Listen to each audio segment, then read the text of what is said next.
This program is brought to you by Tab. We're on. Download the app today. What are you really gambling with?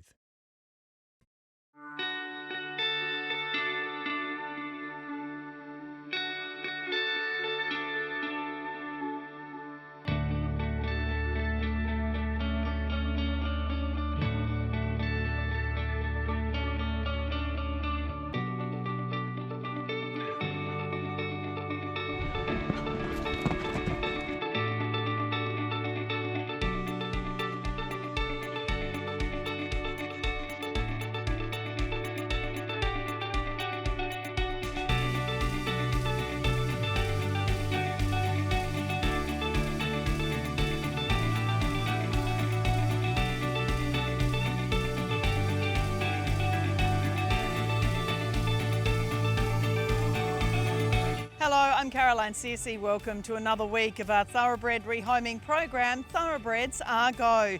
Coming up on this week's show, we visit one of Australia's top eventers, Jess Somerfield, and look at her model of providing coaching for the riders who take on her retrained thoroughbreds. There's a quick snapshot of the recent IFAR conference, bringing together world's best practice in thoroughbred aftercare. And we visit two wonderful Group 1 winning mares, Snitzerland and Sacred Choice, in Arrowfield studs beyond the winning post. Where are they now? That's all coming up on this edition of Thoroughbreds Are Go.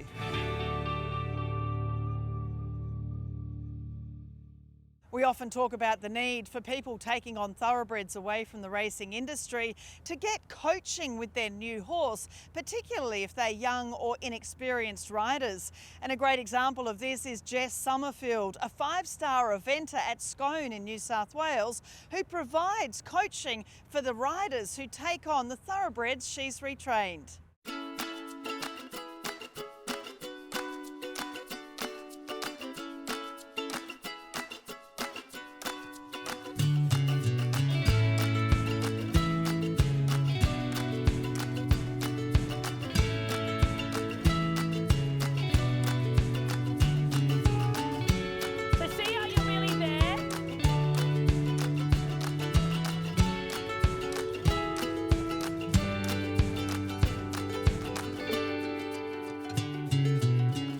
It's just wonderful to see this setup, which is, you know, the arena, the show jumping. You can teach people dressage and the schooling over the cross-country fences.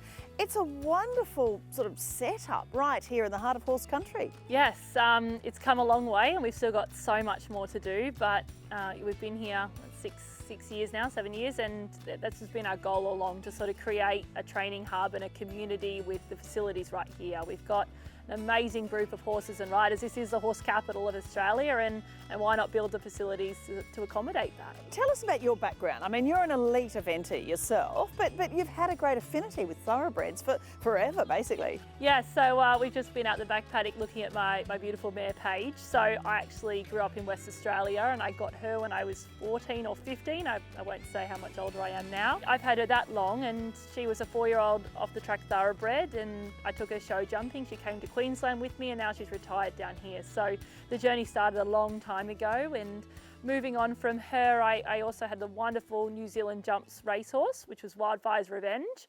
I think I took him in 18 months from off the track to international 4-star, and I got to achieve so much as an 18-year-old, and there was not a braver horse than him. And he jumped everything. I think back now and I think how insane we were, but he just was so brave and so bold, and he really set me up for the future and my confidence to head back to that level now because of this, you know, one amazing off-the-track thoroughbred, you know, a long time ago. And then moving through there, I was trying to think of a number, it'd be, you know, 50 to 100 thoroughbreds that we've trained, that we've helped rehome, whether it's to junior riders, elite riders in the show ring, eventing ring. Sometimes I have them for a week, sometimes I have them for a year. You know, each story is different and each horse we work with is different, but it's so rewarding. And the two girls today, I've met them because I've sold them off the track thoroughbreds, and you know, that's such an exciting journey and so many different facets of what the thoroughbred can be. It costs a lot of money, let's face it. Everybody knows every single horse costs a lot of money. So how do you fund that? Because people often don't want to buy, they don't want to spend money on a thoroughbred off the track, but their education off the track is so vitally important if they're going to enjoy having that horse for the future, isn't it? Absolutely. Look, the cost of the horse is the cheapest part.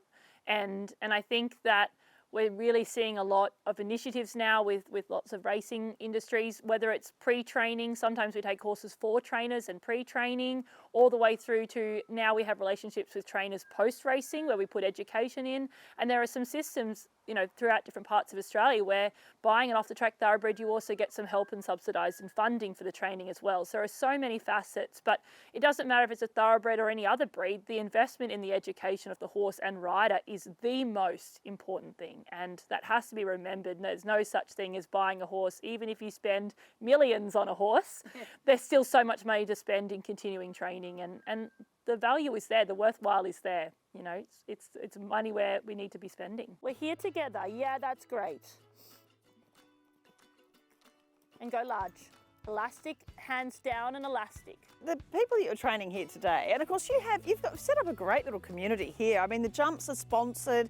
You've got, you know, a stack of people riding thoroughbreds. Tell us about the riders you had here today. Today we had 3 amazing young riders, and Shay, who I think since I've moved here, I've had Shay work with us. She's been a working student and all the way through. And then Antonia, who now has begun riding only, 3.5, 4 years ago that we sold her this mare, and they've sort of continued and stayed with us. They're so exciting for the future. And for me, the reward is not only setting them up with their horse, but giving them the skills to continue training multiple horses through. And that's a reward. They're all talented young riders, and that's the future of the sport. And you know, they can have the education not only on their horse, but other horses. And then like what Shay's done, selling her horse to other junior riders, the cycle just keeps continuing. And I have a lot of passion there. And we have so many riders who work in thoroughbred studs, they work in the industry, and then also have, you know, their off the track thoroughbred that come here for lessons. And that's what's really cool. And, you know, it is a bit of a race capital, but also what we're doing off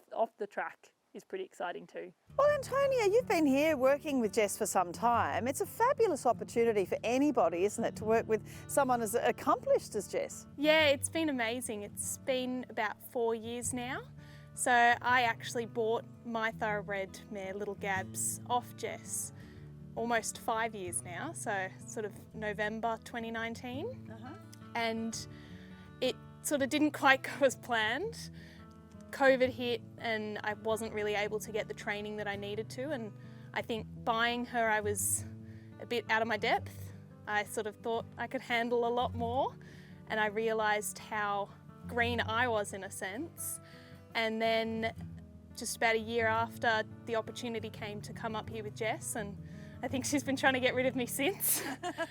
But it's just been so amazing. Like, I really didn't know a lot. I had never really competed, and so buying this green horse essentially, it was so great to come up here, and I feel like we've just been making strides ever since. I guess it's not only the horsemanship you need to learn, but there's so many things involved in competing a horse. Yeah, and I love being here, and especially we're in the heart of thoroughbred country, and for me it's so special seeing these thoroughbreds come straight off the track, and then to see them go to their first events, and to see them when they find new homes, and see them go out with new owners, and it warms my heart. Like, nothing makes me happier than seeing them go out and live these wonderful lives and really have a second chance. It's just amazing. And she's a wonderful little mare, Little Gabs. She really tries hard. But, you know, there's so much, like every single time you get on her, you do some dressage or show jumping or you know, the events, sort of eventing schooling. Well done. You're learning every single time. You are as much as the horse. Yeah, and we've sort of struggled a bit in that we're both trying to find confidence together, and we both have the same sort of knowledge. And so it's really tough for me. Like, she was sort of established up to about 80, jumping a bit of 90, and I was sort of a bit below that. And so we've sort of come to a point where we're both on the same playing field now, and it's so great to have a coach like Jess here to really help me and to help me feel sure of what I'm doing. and that's just helped me give her so much more confidence.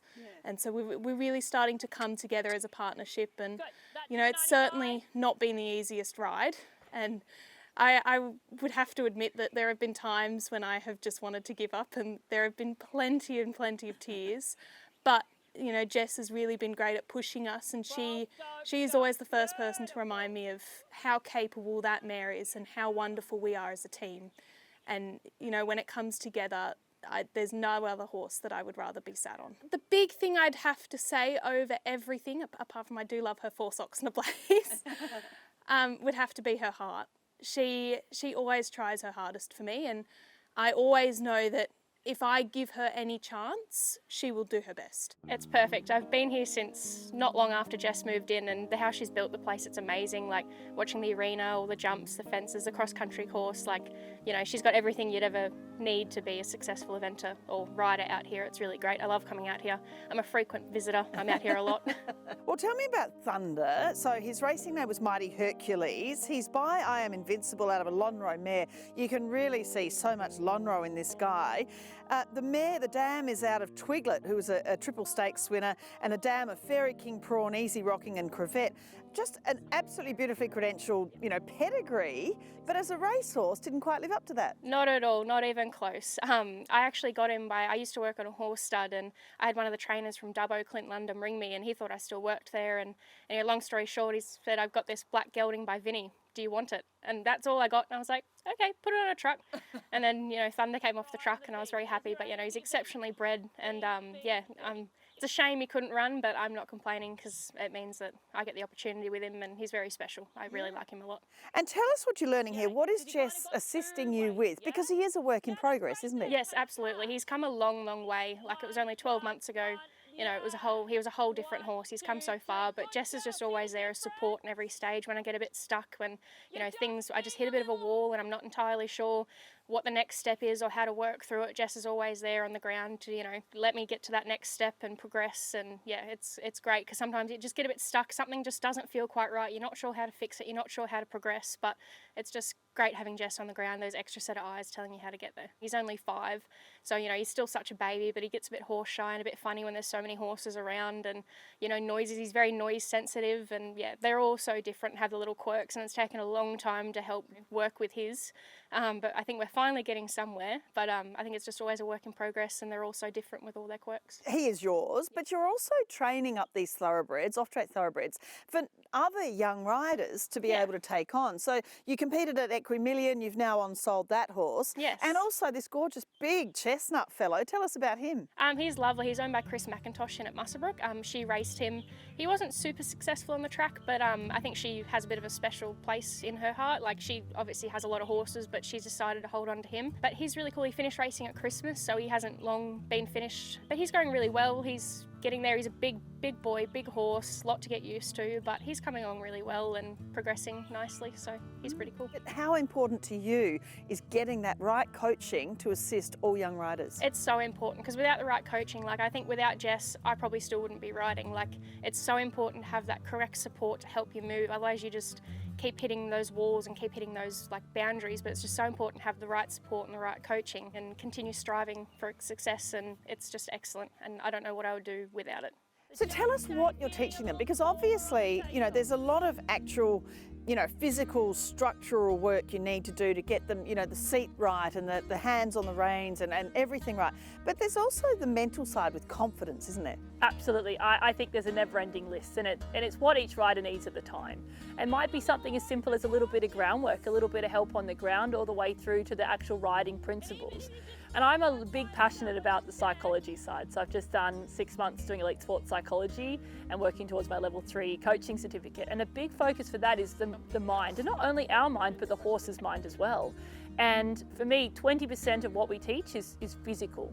80% is the mind and the horse's mind, and being able to understand that each rider is unique and each horse is unique, and how we coach each person and each day is completely different. And my goal is to create riders with autonomy and their own skills. They don't need us to feel that they have to have, you know, like a coach's supervision all the time, that they've created skills and confidence in themselves and their training and their ability. And that's time in the industry, time in the saddle, time out of the saddle, and training so many different types of horses. So yeah, that's my goal, and you know, just trying to be there as support through the highs and the lows, because there are lots of highs and they're incredible, and it's been so rewarding seeing, you know, these girls achieve incredible things, but also being there on the support in the low days and the days that are tough. I mean, I certainly have plenty of low days, and having someone in your corner going, hey, look, this is normal. Okay, we've had that setback of confidence. It's fine. Let's rebuild. Let's move from there. And that's what we try and, you know, talk about the community. It's not just me, it's the girls between each other. It's, you know, having someone they can call, and men as well. I shouldn't just say the girls are girls today, but also they create friends for life, but someone to call and go, hey, I've had this problem, you know, and we can work strategies and help and support. And that's what's going to build the future of this sport.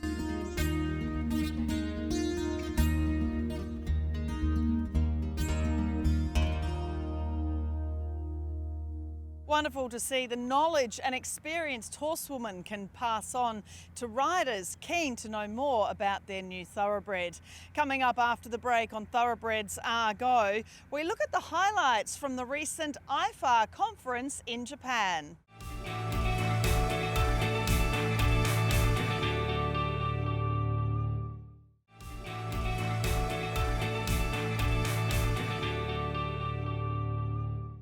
As part of the Asian Racing Conference in Japan, IFAR, or the International Federation for the Aftercare of Racehorses, held their global conference, attracting speakers discussing world's best practices around the dynamic of thoroughbred aftercare. Here's a snapshot of the conference, and you can see all the speakers by having a look at the IFAR website.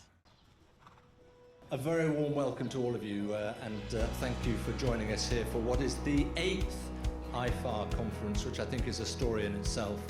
This morning, I think most of you were at Sapporo Racecourse for a wonderful display of the sort of efforts being done by the JRA, and I think that certainly helped me to understand more fully the way in which these things can, and I would have to say must change, I think, for the sake of the racing industry in particular.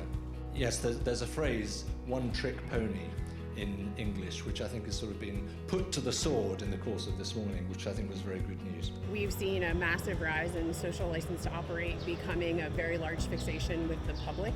So aftercare has grown in importance to me because it also serves to show the public that we are taking care of our horses both on and off the track. And this is what I tell everybody, you start with one horse. It starts with one horse that you can impact, and that impact is a trickle-down effect. Because more people know about the programs you operate, either the Kentucky Horse Council or elsewhere, people will begin to turn to you and ask for assistance, and that's how we start to change. We don't know what we don't know, and being able to get everybody to understand what was the best ways to be able to support our horses, to give them long and healthy second careers, and also to ensure that they have a good life. And I think for me that's really key, because we need to be able to educate people and to support to do the best. And people want to do the best for the horses, and that's what's really nice about it. But when we talk about the ethics and the right thing to do, it is our responsibility to provide second careers, but not just second careers, happy careers. So really worthwhile careers. And so that's why the work of IFAR and all the individual racing jurisdictions to provide those aftercare opportunities is pivotal, it's fundamental to racing.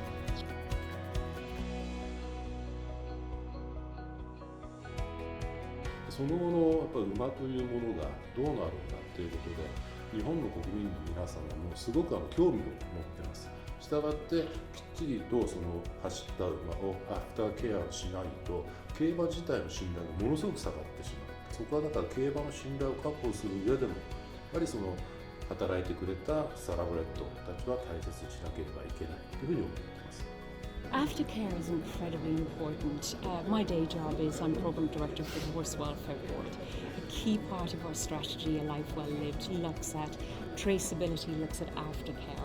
Aftercare is important not only because as an industry we feel it's important that these horses have other careers that they can successfully and do successfully go on to.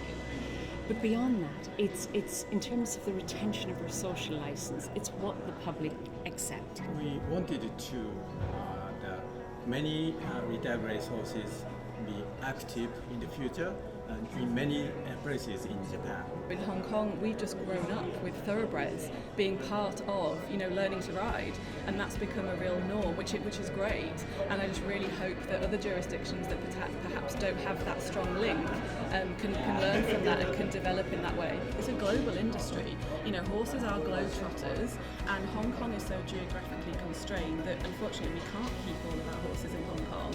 So we've got absolutely fantastic partners around the world, and that's where our growth has been. That's where we've formed these official partnerships with New Zealand Thoroughbred Racing, Racing Victoria, to really support each other. In closing, I would once again like to express my sincere appreciation to the team at the JRA. Thank you for your attendance, and I hope you have a very successful week at the Asian Racing Conference.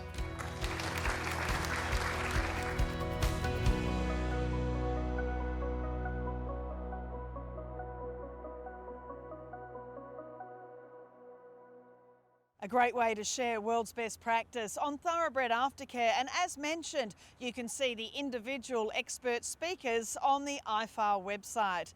Coming up after the break on Thoroughbreds Are Go, Group 1 winning mares Snitzerland and Sacred Choice in Arrowfield studs beyond the winning post. Where are they now?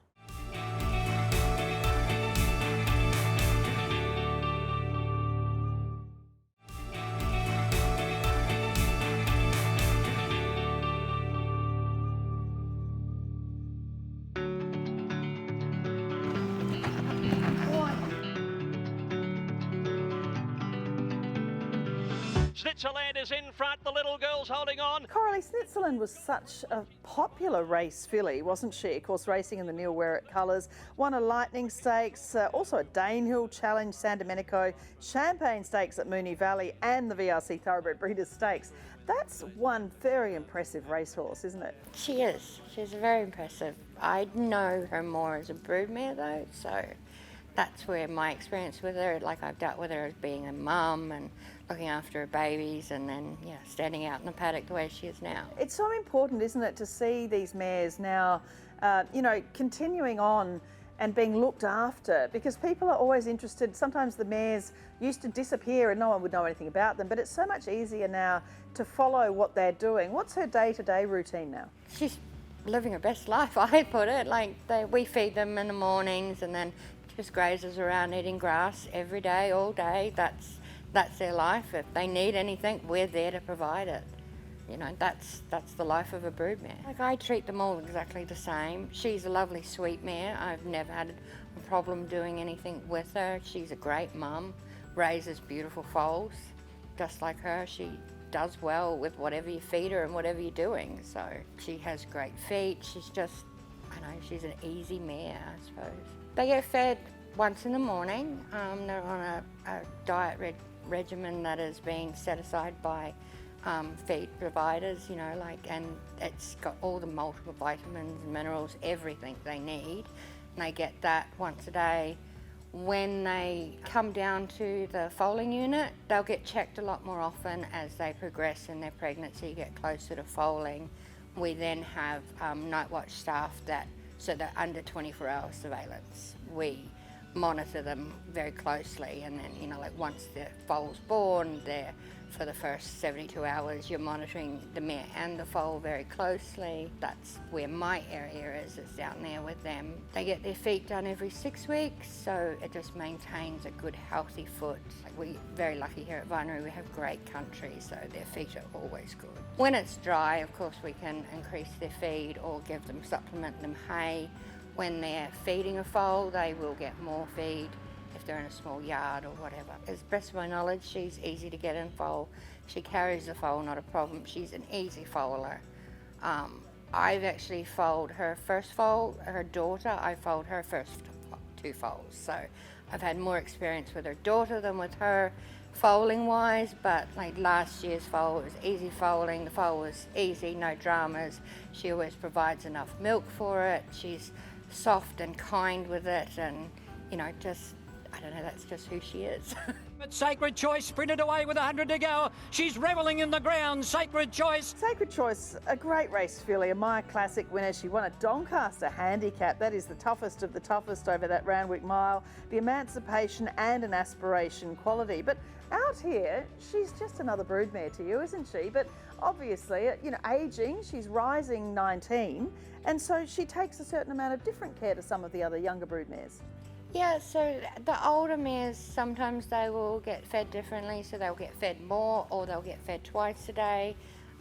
Sometimes if they're not coping, we may put a rug on them in the winter just to help them cope through the winter months. But, you know, we keep monitor. If they start losing condition, we will get dentists, and of course we have vets on call to do everything we can for them. They're all loved in every single way, and then once they retire, we'll look after them different again, whether they become a nanny or they just live out their life in a paddock. It's really important, isn't it, for the breeding industry to show the way that these older mares are cared for, isn't it? It's such a big thing. People don't realise the amount of care one individual mare takes for the whole of its life. It takes a village, really. You know, they're born here, they'll go racing, and then they come back, we breed with them, and then, you know, they live out their best life. And it takes numerous people and so many things to get it done.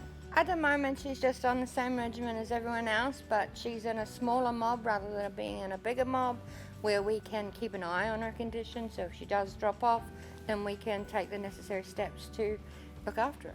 And sometimes it's best just to leave them alone to be a horse. Like, we feed them and monitor them, but they like being out in the weather and they grow a woolly coat and it's quite cute. But you know, we go out, we take special care of the older ones, we'll give them cuddles and pats and treats, and you know, we have a few older ones that like carrots, so you'll give them a carrot, you know, they get spoiled. You have to love the horses. You have to want to be here. I mean, you're outside in winter, in the cold, in the rain, in summer, in the heat, and you're working hard, so you have to do this because you love them. It's simple as that.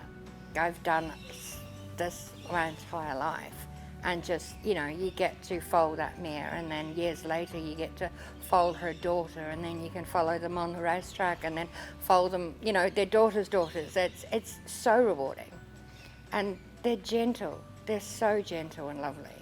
Like, they haven't got a mean bone in their body, most of them, and yeah, we love them all.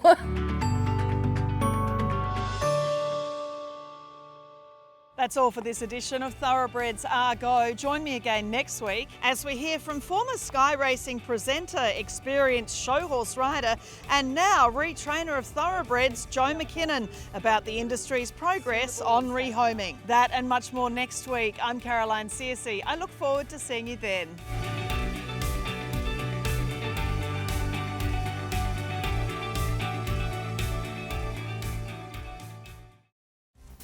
This program is brought to you by Tab.